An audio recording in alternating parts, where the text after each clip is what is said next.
Hello all, wherever you are. Greetings from my side.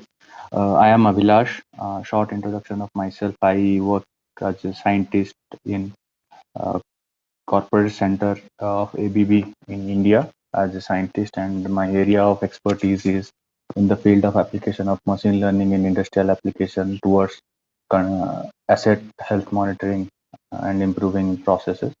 Having said that, today I'm thankful to the team to give me an opportunity to present our work in the field of sample handling system. So I will be presenting the pipeline or the framework to develop a data-driven soft sensor for condition monitoring of sample handling system. Uh, so uh, this is the outline of today's presentation. First, I will be introducing the problem along with what sample handling system is. Moving ahead, I will be telling what's the objective of the project, and there are few assumptions. These assumptions are not theoretical. These assumptions are mostly derived from plant experience and the problems that are faced when we go for application of any machine learning algorithms into field. That will be discussed in the second section. Moving ahead, the majority of the work will be discussed in the framework section, wherein I will discuss about the data pre-processing steps and various machine learning algorithms that we have evaluated, as well as their results. And finally, we will discuss on the results, and towards the end, I will talk about the conclusion and the future scope of this work. Moving ahead, this is a typical flow diagram of sample handling system and continuous emission monitoring system. Now, with various governments becoming very stringent, and environmental pollution, climate change is forcing various industry to look into this particular area very carefully. So therefore, they monitor the emissions using the gas analyzer kind of equipment, what you see in this diagram. They are also referred as continuous emission monitoring systems. But these systems themselves need some conditioning of the gases that comes out from the plant, and that's where the sample handling systems comes into picture. So the major challenge that we face currently is that since government is becoming more stringent about the emission norms, reliability of the gas analyzer becomes very crucial to the plant, and the weakest link in this entire thing is the sample handling system, as has been reported by various literature and survey. Though this is one of the cheapest component in this entire workflow, but this is one of the weakest as well in terms of reliability. So there has been many efforts by ABB as well as other manufacturers to provide some condition monitoring devices for sample handling system by putting various sensors across sample handling system. But the problem is, if any sensor fails, the condition monitoring system itself either completely shuts down or partially shuts down, which again impacts the reliability. So that's like again another area which the customer are looking into, and they want fault resilient condition monitoring solutions. So we saw an opportunity to implement or introduce machine learning uh, to best solutions to develop soft sensor to provide a backup uh, framework to the existing sensor network, so that even if a single sensor failure is there, the machine learning system can come online and start providing uh, measurement values if the sensor fails. So with that in mind, let me introduce you to the sample handling system in brief. So sample handling system basically collects the uh, emission or flue gases from the plant, and it filters it out and then does some treatment on temperature, wherein it tries to bring the temperature within the range. Let me change it. it tries to bring the temperature into the range so that the gas analyzer or the continuous emission monitoring system can handle it. Similarly, it also treats the moisture, wherein it tries to remove as much moisture as possible, because the gas analyzer are adversely affected if there are any moisture content in the flue gas. Finally, we have a sample pump, or it's just a pump which provides enough suction so that the flue gas can be, you know, pulled into this entire line from the stack. So if we briefly say what does a sample handling system do, then firstly it provides a path for the sample collection. So it comes from the stack and goes to stack and the continuous emission monitoring system, CEMS, and it also ensures that there is no contamination of those samples when it passes through this entire thing. As well as I said, it monitors and maintains temperature and moisture content so that the gas analyzer does not get impacted, the measurement does not get impacted. Along with that, it also maintains the temperature as well as the flow and pressure that goes into continuous emission monitoring system.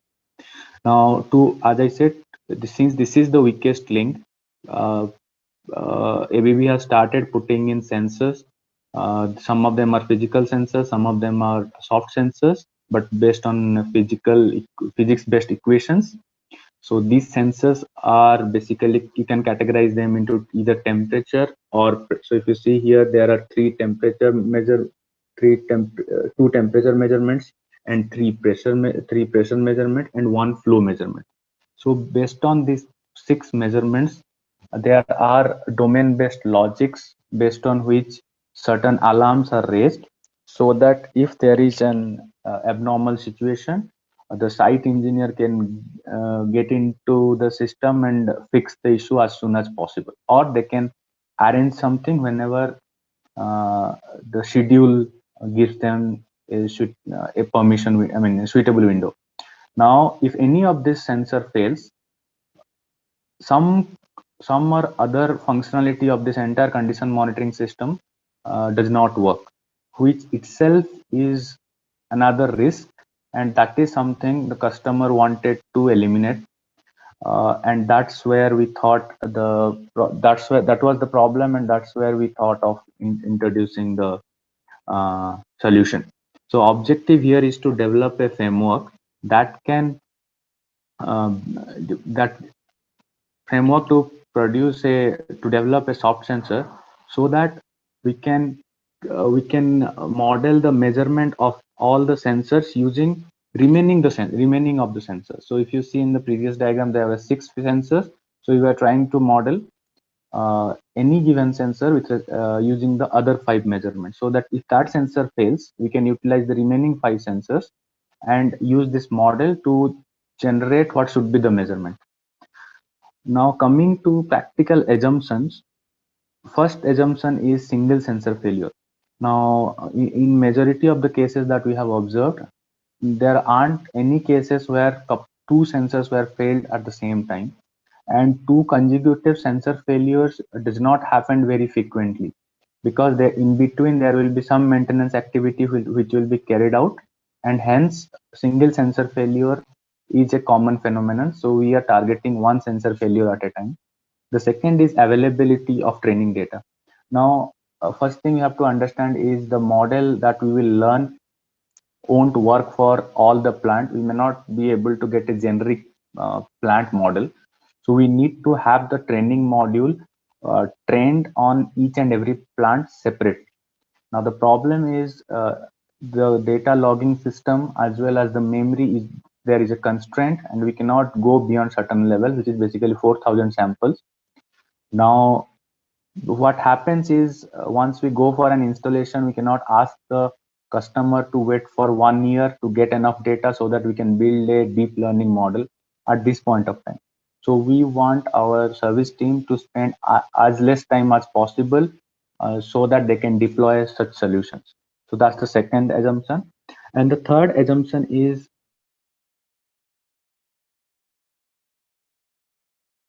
data that we get, we assume that the operation is normal. So the model that will be learned will work for future.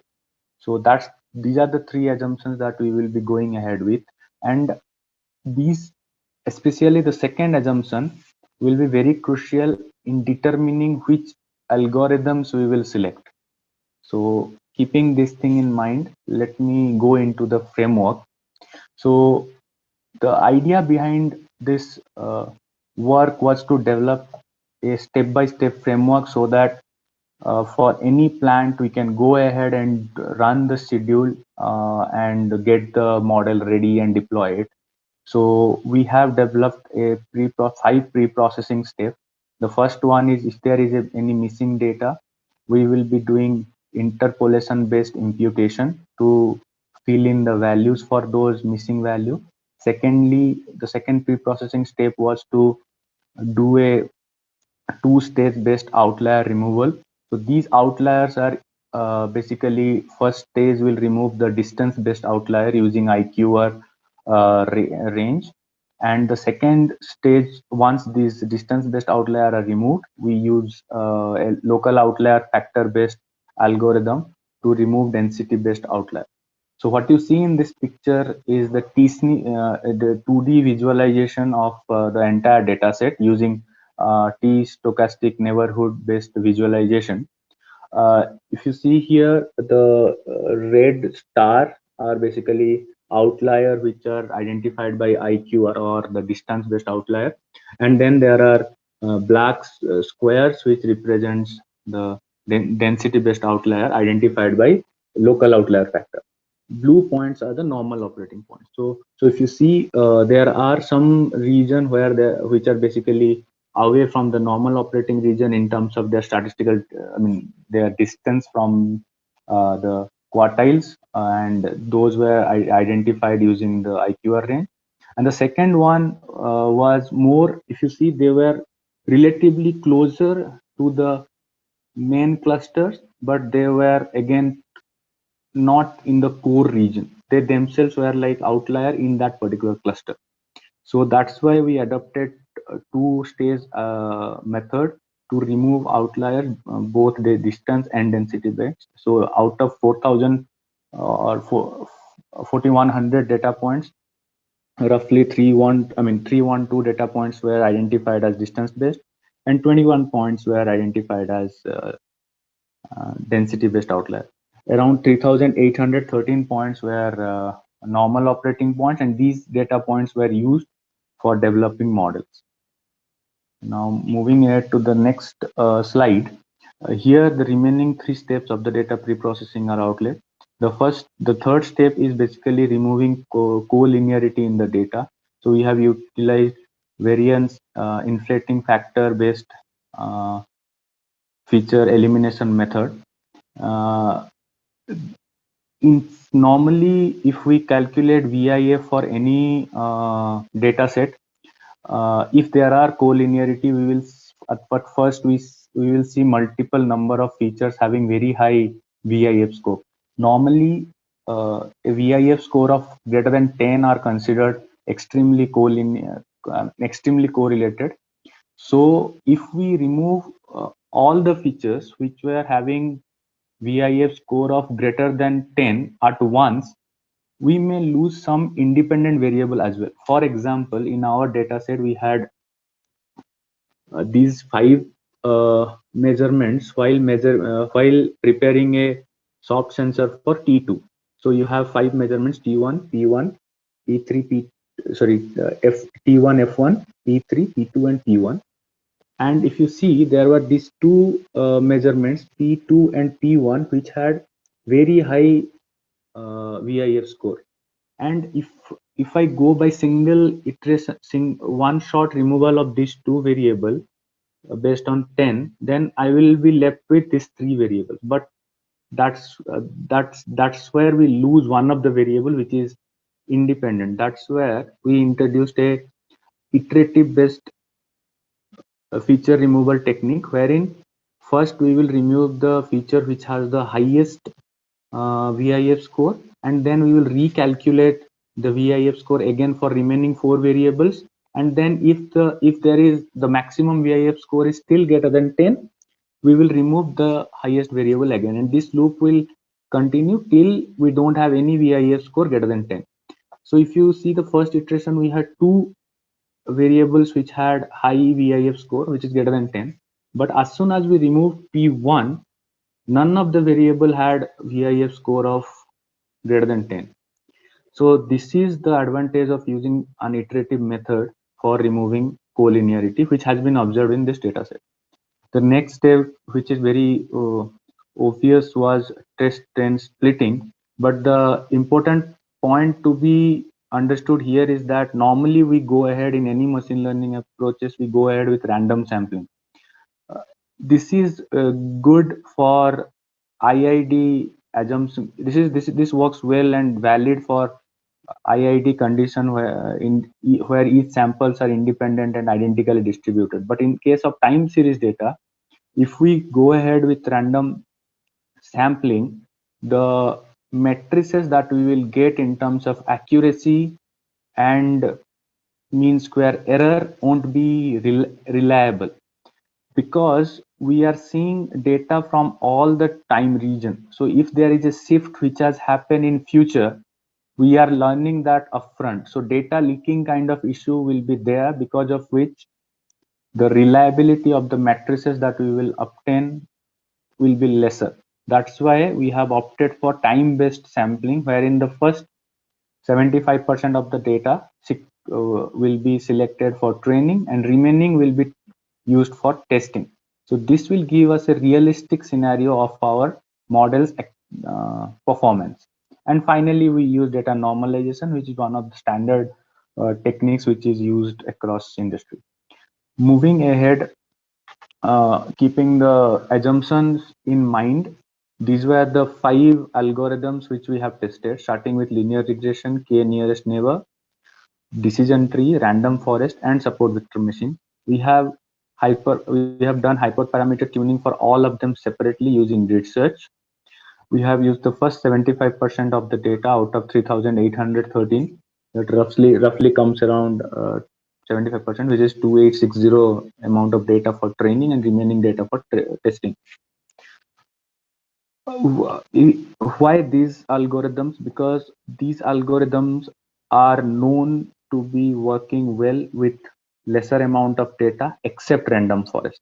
This is the only algorithm which we have considered which needs more amount of data but still can work with less amount of data. But performance of random forest improves as we get more amount of data, because it can create many more logic using new trees if we get new data. So that's why this is the only algorithm which we have considered which gets benefit if we have more data. Remaining all algorithms, if you see, are from classical machine learning, which works well if we have lesser amount of data. Now, if we come to comparison of the results, I will start with linear regression. So the blue curve you see is the actual value. The dotted one is the prediction. Now, if we look into the prediction value of linear regression, you can see in some cases, like in this region, and in this region, it is able to follow the actual pattern. But there are regions like this, it is not able to follow the pattern. So if you see the RMSE, the MSE value on train and test, it was the worst among all the algorithms which have been tested. Coming to K nearest neighbor, it was significantly better than linear regression. It could follow most of the patterns, but here it suffered. Then we went ahead to decision tree. If you see, decision tree behaved much better than most of the algorithm, wherein it followed most of the region. But the challenge with decision tree is it divides the entire feature space into axis parallel cuboid, and for each space it gives the mean value. That's where, if you see, for a region, rather than creating a linear equation, it kinds of gives a flat value. because this is a region which says any value beyond this, that is that will be saturated to this value. So that's why you get this flat lines kind of behavior with decision tree.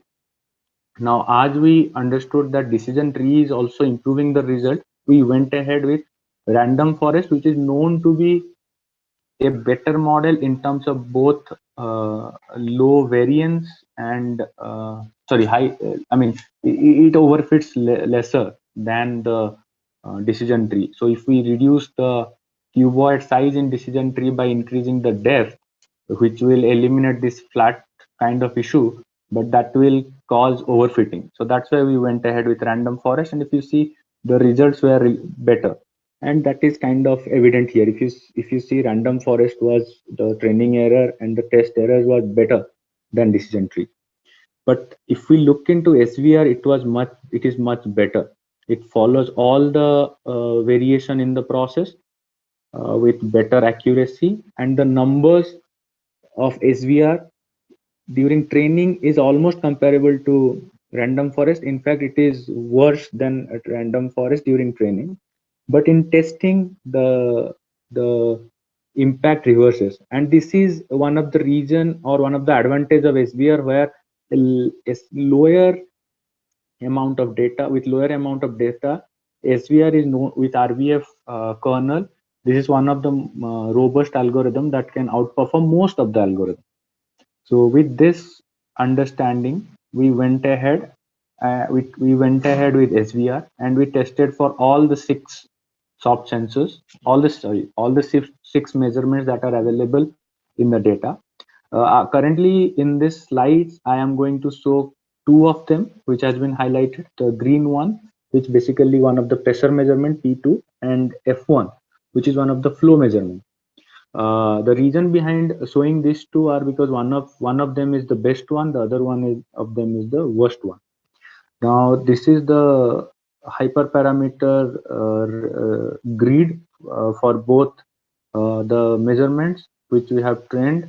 So one is the C, and the other one is the kernel factor which we have trained. So the in this 2D axis you can see the entire uh, performance for various gamma values. And if you compare the plots here, you won't see major difference in terms of uh, performance of SBR.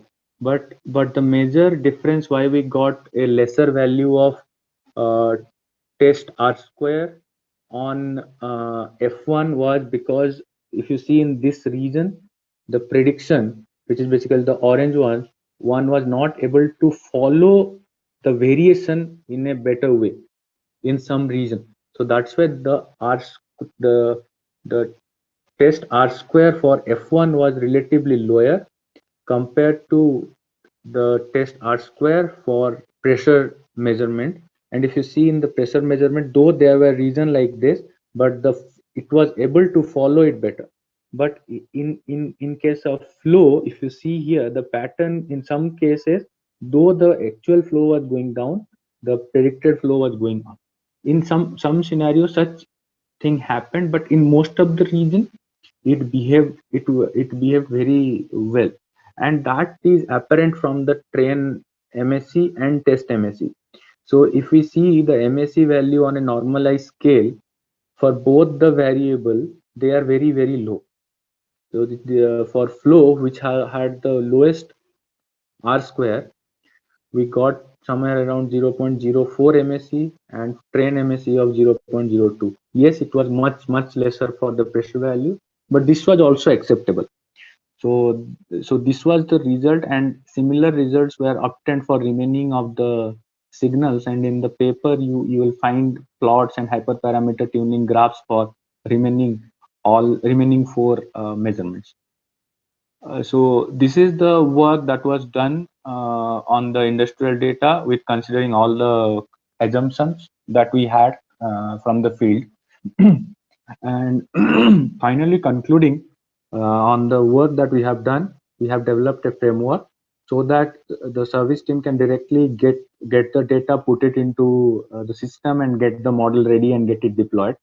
The second thing, we have tested 5 machine learning algorithms: linear regression, KNN, SVR, decision tree, and random forest, with and evaluated all of them, and identified that SVR is behaving the best with given constraints, and that's why we have developed all the model using SVR. Now, future work is something which is at this point of time is kind of hypothetical.